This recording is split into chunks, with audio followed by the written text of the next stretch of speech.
If there's one thing most wealthy people have in common, it's the ability to take money from one place, put it in another, have it work for them whilst they focus on other things. And that's the basic concept of investing. And in this video, we're going to be covering how to invest in the stock market. I suggest you pull out a pen because there's a lot to take down. And if you're ready to get started on your own wild Wall Street journey, this is the video for you. Let's go in.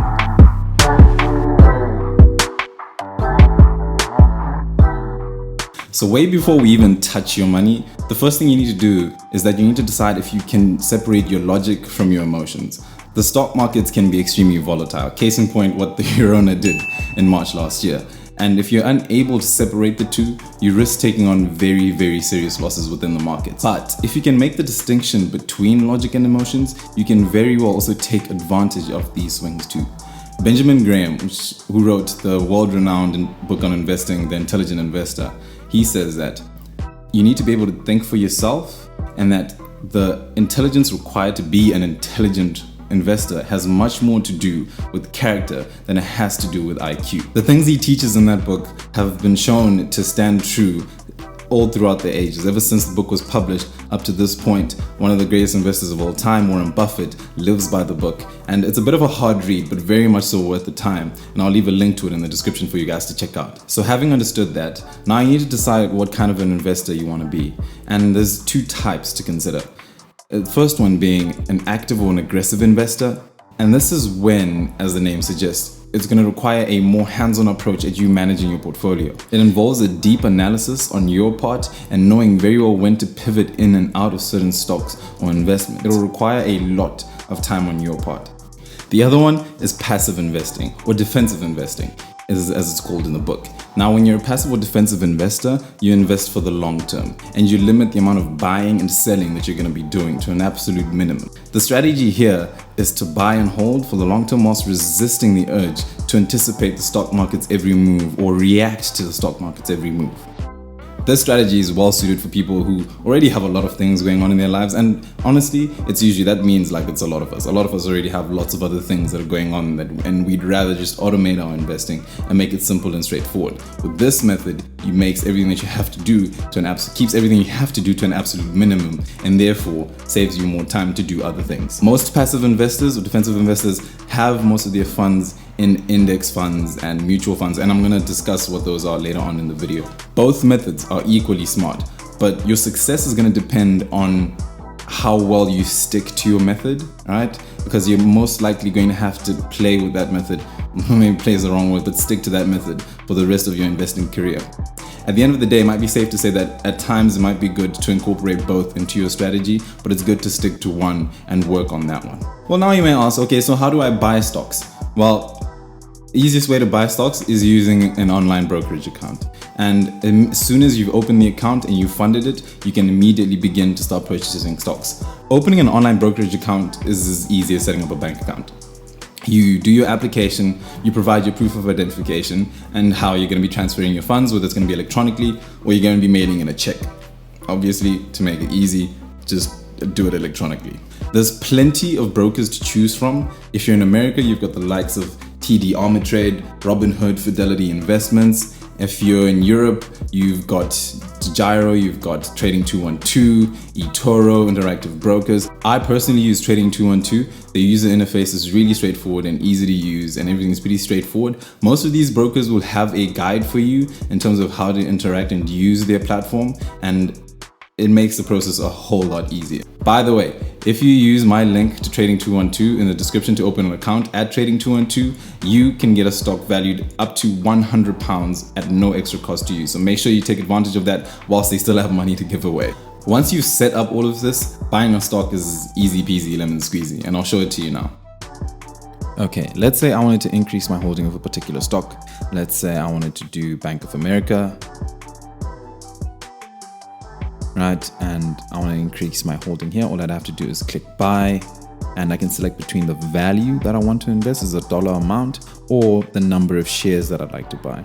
So in this situation, I'm just going to go with the value that I have maybe this week to invest in Bank of America, and I decide I want to put in 100 euros worth of my money into buying Bank of America, I will get, as it says, 3.676 shares. That whole thing about fractional shares, this is one of the great things about trading 2 and 2.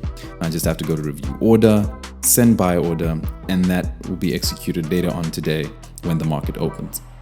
Okay, so now you know how to purchase a stock, but what is a stock actually? So companies often need to raise money to do hiring, R&D work, or just grow in general. And to raise this money, what they often do is that they sell ownership of the company as shares. That's what you and I, the public, then purchase through our brokerage accounts on what are called stock exchanges. Now, stock exchanges think of them as markets where instead of you've got like groceries, fruits and bananas and all that, you've got shares in companies. And there's different kinds of stock exchanges. There's the New York Stock Exchange, the London Stock Exchange, Shanghai. Me who's failing to think of another one, but there are plenty. Now, when you purchase a stock, it's not just some random little thing on the internet that gets assigned to you. This is actual ownership of the company that you purchased the stock from. Okay? So depending on the company and how many shares you have, you can actually get invited to shareholder meetings and have a say in the actual decisions that happen in terms of how the company is run. So I hope that helps clear out what a stock actually is, but I'm pretty sure it'll get a little bit more clear as the video progresses. So keep watching. If you're finding the video useful so far, please make sure to like and subscribe, share it with a friend. Please, will really help me out. No one sponsors my videos right now, unfortunately, but your help will really help the channel grow and get this video out to more people. Thank you. Right, great. Now, you know your account is set up, you know how to purchase stock, you know what a stock is, which stocks to buy. Now, there's an absolute deluge of companies that you can select from, and some of them are amazing, the likes of Apple and Amazon, and some are just trash and you should just avoid them completely. Now, the overarching thing that I want you to keep in mind when you're looking at companies that you want to buy is that buy companies that you actually want to own or be a shareholder of.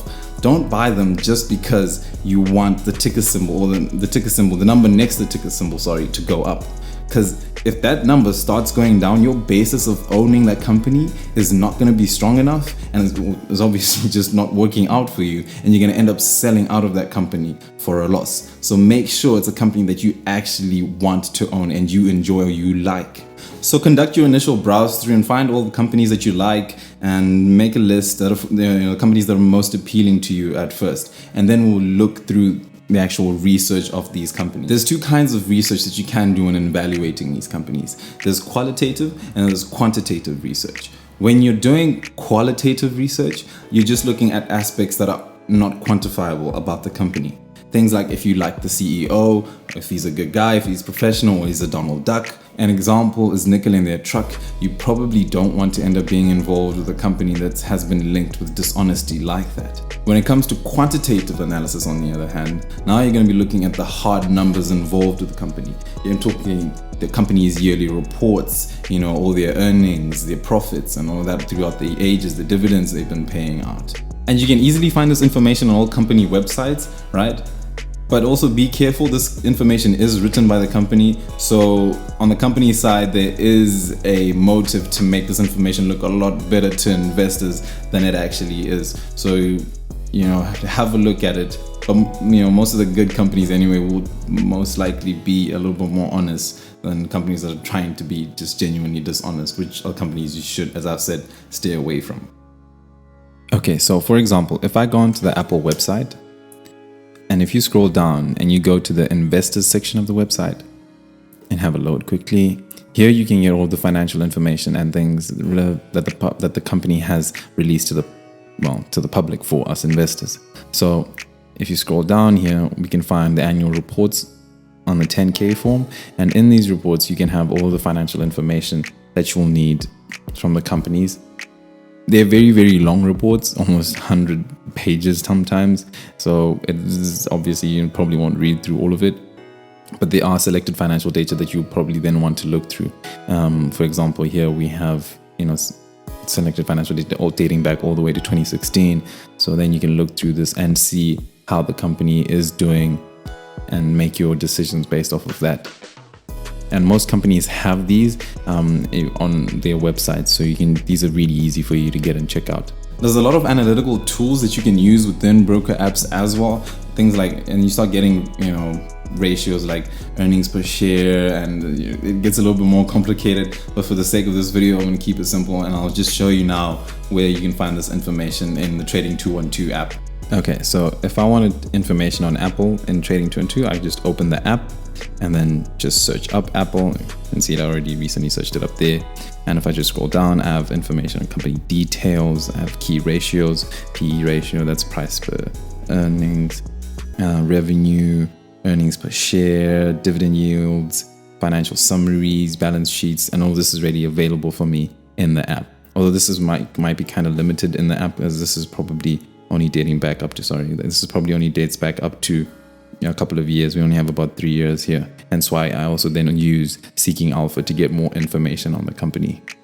So Trading 212, really useful in this regard. I also like to use other websites too, like Seeking Alpha. You can get a lot more detailed information. Well, not a lot more, but just like a long-term information on these companies on Seeking Alpha than you do in the Trading 212 app. Just like I'll pull it up now on my laptop.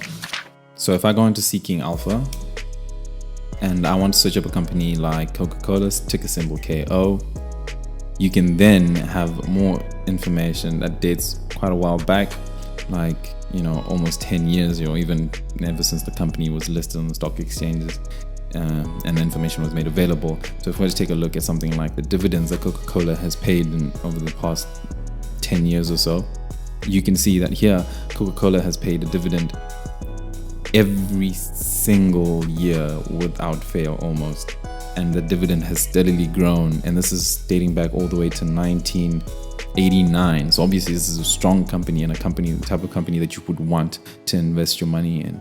And you can see this is just this is the dividend history, right? It hasn't missed a single payment, and as we can see, it pays quarterly. So this is a type of company that you would want to consider investing in. And if we look at the dividend growth over the years, Coca-Cola, the growth of their dividend has steadily increased. And for you as an investor, this obviously then means an increase in the amount of money you're getting paid by the company. So an increase in the cash flow that you have. Now here we come to one of the most exciting parts about investing, dividends. Okay, so one of the most beautiful parts about investing is dividends. When companies make lots and lots of money and they make lovely, lovely profits, and they want to say thank you to the investors for us giving them our money to use, they pay out what are called dividends to the investors. So, for example, if you own 100 shares of Amazon and they decide to pay 50 cents per share of a dividend, you're going to get paid $50 worth of a dividend on that dividend pay date, right? Okay, making sense so far? Pretty straightforward. And now companies, when they pay, can be very varied. So some companies can pay quarterly, some yearly, and some monthly. Now I hope you're starting to see how exciting this can start to get, because if you set up your portfolio in the right way, you can end up having a stream or flow of constant income that comes in as your year goes by, that you don't actually have to put in any effort or work in for, because your money is just generating more money. And this money that you get paid out, you can do whatever it is that you want to do with it. You can take the money and just go for lunch with your family and your friends, or you can reinvest it back into your account and have compounding work for you in building your investment account and growing your wealth. Okay, ETFs, mutual funds, and indexes. Earlier on, we talked about what a stock is and how a stock is ownership of a share in a single company. Well, now when it comes to ETFs, indexes, and mutual funds, these are now more sort of collection of these stocks put together in one big basket. Instead of you purchasing individual single stocks, like going to a grocery store, picking up banana, apple, thing one by one, think of it as a sort of hamper that you purchase that has all of these things in it at the same time. But just like a hamper, you need to note that most of the time you're not going to be the one that chooses what goes inside, if it's already pre-made, that is. So that's just one of the downsides of ETFs and mutual funds and indexes. So how these kinds of things behave is that they're meant to track the behavior of a certain group of stocks. An example is the VOO, which is the Vanguard ETF, which tracks the S&P 500 index. I hope that didn't confuse you, but the S&P 500 is a group of the 500 top companies in the United States, and that's what the VOO tracks. There's plenty of these to choose from. Another one is the NASDAQ, which is very tech heavy index as well, and you can buy ETFs that track the movements of the NASDAQ. One of the benefits of ETFs is that they really do a good job of diversifying your portfolio and your investments, and that way you don't take on too much risk by being heavily involved in one sector of the market. Now you've got lots of different companies that you own, so that if a certain sector is hit hard, at least the other, you can hope that the other sector will pick up the weight for it. One of the main benefits of ETFs is that they trade just like stocks. So you can literally just go in there and just purchase it. Whereas for mutual funds, you often have minimum entry requirements of around like $1,000. So if you're trying to be a defensive investor and you don't really have that much money just laying around, then ETFs would probably be the way you want to go. And even if you do have a lot of money, having ETFs and mutual funds and index funds just makes a lot of sense as a defensive investor. And also one other advantage is the fact that they take a lot less time on your part in terms of researching all these stocks, because they are managed by other people. The disadvantage though is that they're not very exciting, of course, because they usually just give out average returns. But as I say, beating the market is something that not even the professionals do a very lousy job at doing. So yeah, they're not that exciting. They usually give out just around average returns. So you do end up having the possibility of missing out on stocks like Tesla that shoot for the moon. So this might not necessarily be as attractive to the aggressive or active investor, but still, even as an aggressive or active investor, having parts of your portfolio in index funds and mutual funds does make sense to protect yourself a little bit. Benjamin says that for most investors, picking individual stocks is highly unlikely to work out or provide the results that you want it to provide. So you're better off just sticking to ETFs, mutual funds, to do your managing of the portfolio for you in a way. Even the professionals, as I said, do quite a lousy job at picking them individually. But if you are willing to give your hand at active and aggressive investing, then you can take the time out to practice for a little bit, track the market for like a year, picking your own individual stocks without actually putting any money down, and then seeing how you do over maybe at the end of a year and comparing your results to what the market did. If you found the process of having to pick individual stocks very taxing and time consuming and you weren't enjoying it, then you're probably just better off sticking to defensive and passive investing. Whereas if you see that you actually did do pretty well and did do better than the market, then you can go ahead and continue with aggressive investing, but at the same time keeping part of your portfolio under defensive investing. Okay, right, so now let's discuss how much to actually invest. There is no outright straightforward answer to this one. It really depends on your situation. One thing I must say though is that only invest money that you're willing to lose, and money that you're not going to need within the next year or two, ideally 5, because it's unlikely that the market ever experiences a downturn that's longer than that. How much you should invest also depends on how expensive the stocks are or the shares are, which can range anywhere from just a few $100s to thousands of dollars. When you're looking at like Amazon, those shares are really expensive, or Berkshire Hathaway, which is ridiculously expensive shares.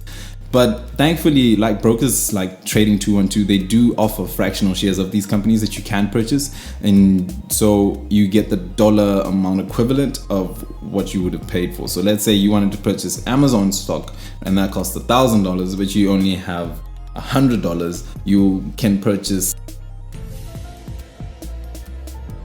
a tenth of an Amazon stock on Trading 212. And when it comes to dividends, you will get paid a tenth of the dividend when the dividend pay date does come. If you're in a situation where you have a large amount of money that you want to put into the market, you could put it all in at once.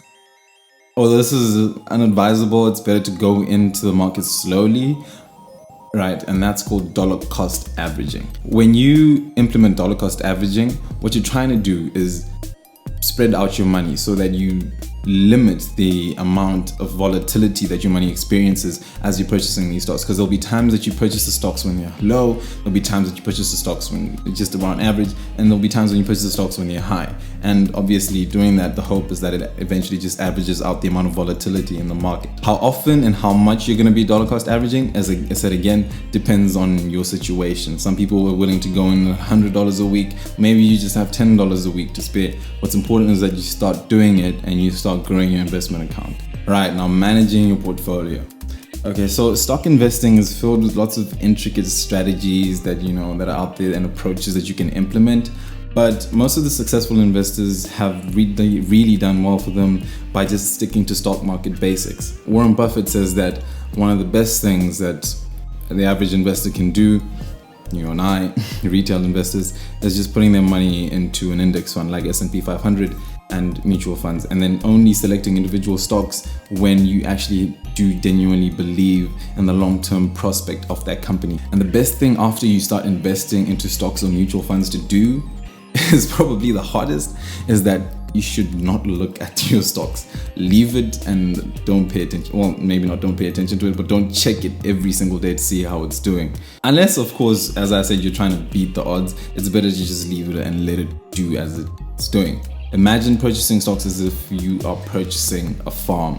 You don't consistently every single day go to the farm and see, if your plant has grown a centimeter or so, or is it going down a centimeter. You check it regularly, but not every single day. You don't have to listen to all the noise that's going on in Wall Street about what's going on in this and that and this and that, because it will just drive your stress levels up. There will of course be times when you need to come in and check on your portfolio. And when these times do come in, you're just checking if your investments are following the track that you had originally set that you want them to follow. And you can just make quick adjustments if you have to get it back on track if it's not already. And this will probably only be like a few times a year or so.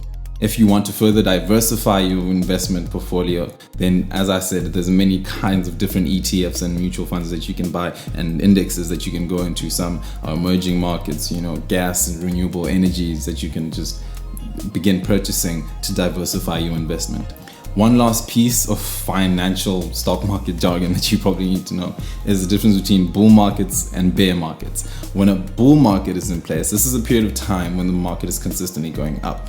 And when a bear market is in place, it's a period of time when the market is constantly trending down. And when the market is trending down, it's probably a good time for you to start purchasing stocks. As one of the greatest investors says, that you should be greedy when other people are fearful, and fearful when other people are greedy. And that when you then purchase stocks of good companies, when the market is trending down, you're getting really good deals on these companies. And when everyone's trying to buy in on companies when they're really, really overpriced, it's a good time for you to step back and take a good look at what's going on and make sure you don't just get dragged into the hype of whatever investment it is. And that gives you a pretty much good start on your investing career. I hope you guys enjoyed the video. Please don't forget to make sure you open an account with Trading212 and get that free stock whilst they still have money. And if you like the video, make sure you like and subscribe, and I'll see you guys next time.